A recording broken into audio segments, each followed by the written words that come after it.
Ryze is so strong as both an individual pick that I do actually think that you can get this bot lane towards a later stage of the game, especially with the counter shove that Heimer has as well.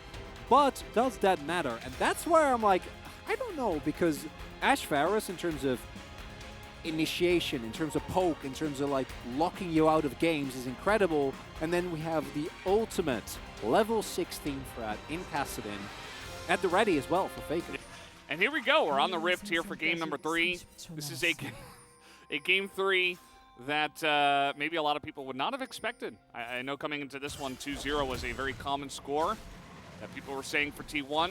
And I was laughing because aiming went boots in 4 pots. And it's not a bad idea because you got to dodge a lot of stuff and you have to sustain through a lot of poke. The summoner retta that we commonly see. Also note FAKER going for the Unsealed Spellbook here. Owner also going for the Aftershock. We've seen a lot of Phase Rush Sejuani, so really a lot of rune choices here that we have not seen for a while. And yeah, the second wind on aiming. Yeah, it's like okay, we know. He knows. We know what's going on. Ports butting heads. Top lane looks like it's going pretty even at the moment, but of course this is being pushed in with a fairly large wave, so Owner trying to potentially set this up as Cuz unseen for now, but they'll know that he's here as they move in. They're gonna make a move onto Cuz. Flash on in, the stun is there, and the follow-up with the Sejuani stun. Oh, can someone auto him? First blood, Owner gonna take him down as he is extremely low, and now the rotation will be coming in from KT. And Realm Warp for sure, just to make some vision as, nope, he's going to get over the wall. And he is going to spot Owner with that Realm Warp, and that will be an execution for Owner. So works out for T1 in the end. Bit unfortunate execution, because it starts off amazing, then it went a little bit yakety sax, and then it ended amazing again. So in the end, T1 I think going to be happy as all the hands.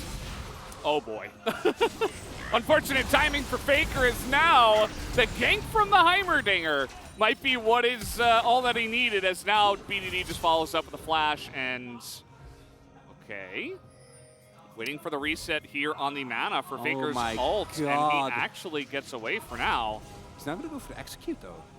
Oh, they're going to spot him, yeah. Cuz is coming over, and now, yep, the reset of the mana on the ult, so FAKER still very low, but he cannot execute, so Cuz should be able to clean this one up. Yes, he will. 300 gold over to the KT jungler. This will lead to a Drake getting picked up for T1, and there was a substantial amount of time involved. You also see as soon as they know where Cuz is, the T1 teleport. And KT just going to start up the Rift Herald in the face of Owner, who is level 6. Area not level 6 yet, but he has Ghost, and he's kiting down BDD. He's got him slow. There's no flash on BDD. His Owner goes in, and they will collect and feed this to FAKER. Free kill for FAKER as Ghost Ashe support is what essentially starts that one off. Oh, they're going to have even numbers, though, with aiming coming over. I don't even know if that's enough. They're still connecting with an ultimate. It looks like T1 saying, why take the risk? I don't know who this T1 is. Letting go of the Herald, you know, I thought we'd stayed in the same meta for about... Away from the Rise. Yeah, but he's level 4. That's okay. And Heimer is like Ashe. There you go. You really want your ultimate. Oh, he's level 5 now. Nice. Nice.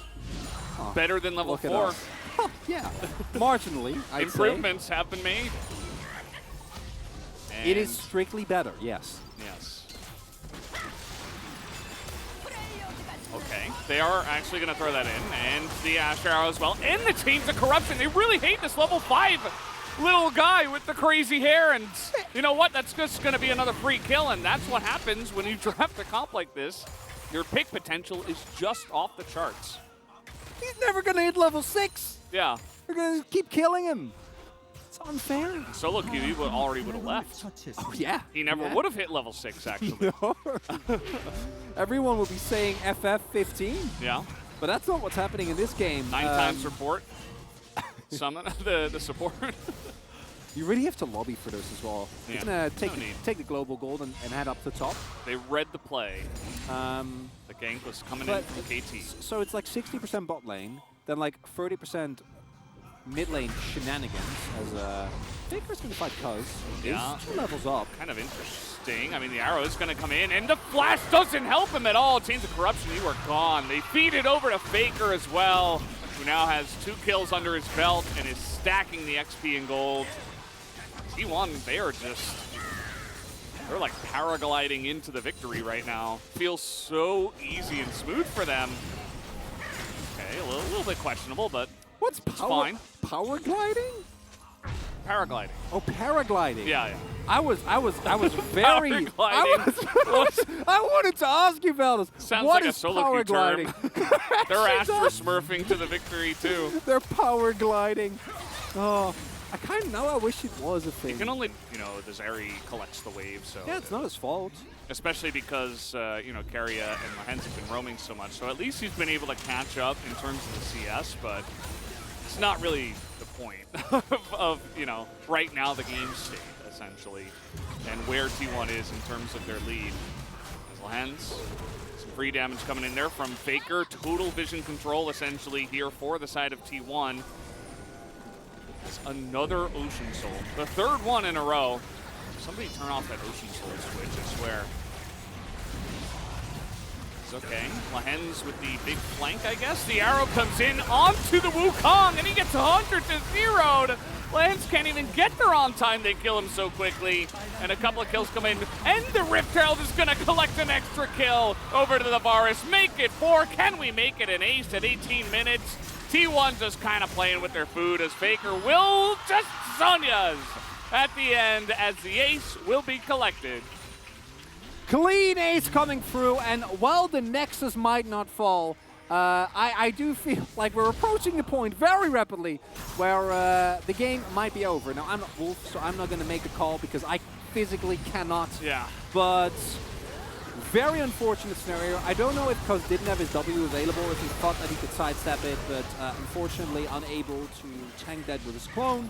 And the moment Wukong goes down, everything is a disaster.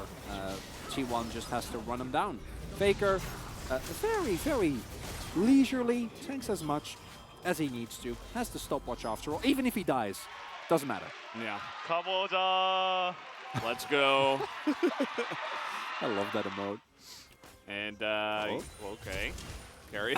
He's not messing around. BDD's like, no, we're going to get him. I think they will. Yeah, they'll get him. But at what cost? This is Ash. That's what we ask ourselves. Are they? Oh, no. They're not going to get him? No! He lives! Oh, the damage from Kuma is insane. And this game is pretty much over. Faker is just globetrotting all over them now. 3 kills. He's level 13. The game is over. If we had surrender votes, we might be seeing one here, but not going to happen. As 4 kills go to the side of T1, it's 13-1 now, and they're just waiting for the T1 back. Yeah. Seems like I wish top lane. Unlucky. Well, as far as the exam go, I don't know if Keen passed. I think he passed, but not with great marks, you know. Yeah, it's like if it's a pass-fail, he makes it through. I was gonna say something, but I'm gonna hold back. I'll give him a C-. Okay? There you go. Instead of what I was going to say. Maybe a D+. Overall, the fact that Keria doesn't get taken down to me is baffling, and I'm tilted on behalf of KT because we knew they were dead. We knew they knew they were dead. They knew they were running towards their certain demise. Yeah. But couldn't they at least have gotten the Ash? 펜타. Penta. You can't even get a Penta. There is... Maybe that is the best play to do right now. Fellas, in our observable universe, there is a sequence of events that has KT win this game, and maybe it all starts with that Hybrid tour. We don't know. We couldn't possibly know. They lure T1 into a false sense of security by doing the weirdest play known to man. Have you seen Everything Everywhere All at Once? Not yet. I know. Okay. I've heard it's great. It's great, and I don't want to give anything away. But sometimes, you know, the path to victory can take us to weird places, and that's really all that KT has at this point because the game state is non-recoverable. I'm afraid. And he's still good with his cleanse timings. At least he's got that going. That's good. That's nice. You know. Still a minute here on the Baron. Looks like they can just back and go top lane. In there. We have Okay, to at Cuz. this Cuz point. has a plan. They're gonna get the Drake. He's just okay. What? I don't know. Push coming too fast. Uh-oh. No, he's just not. It's fine.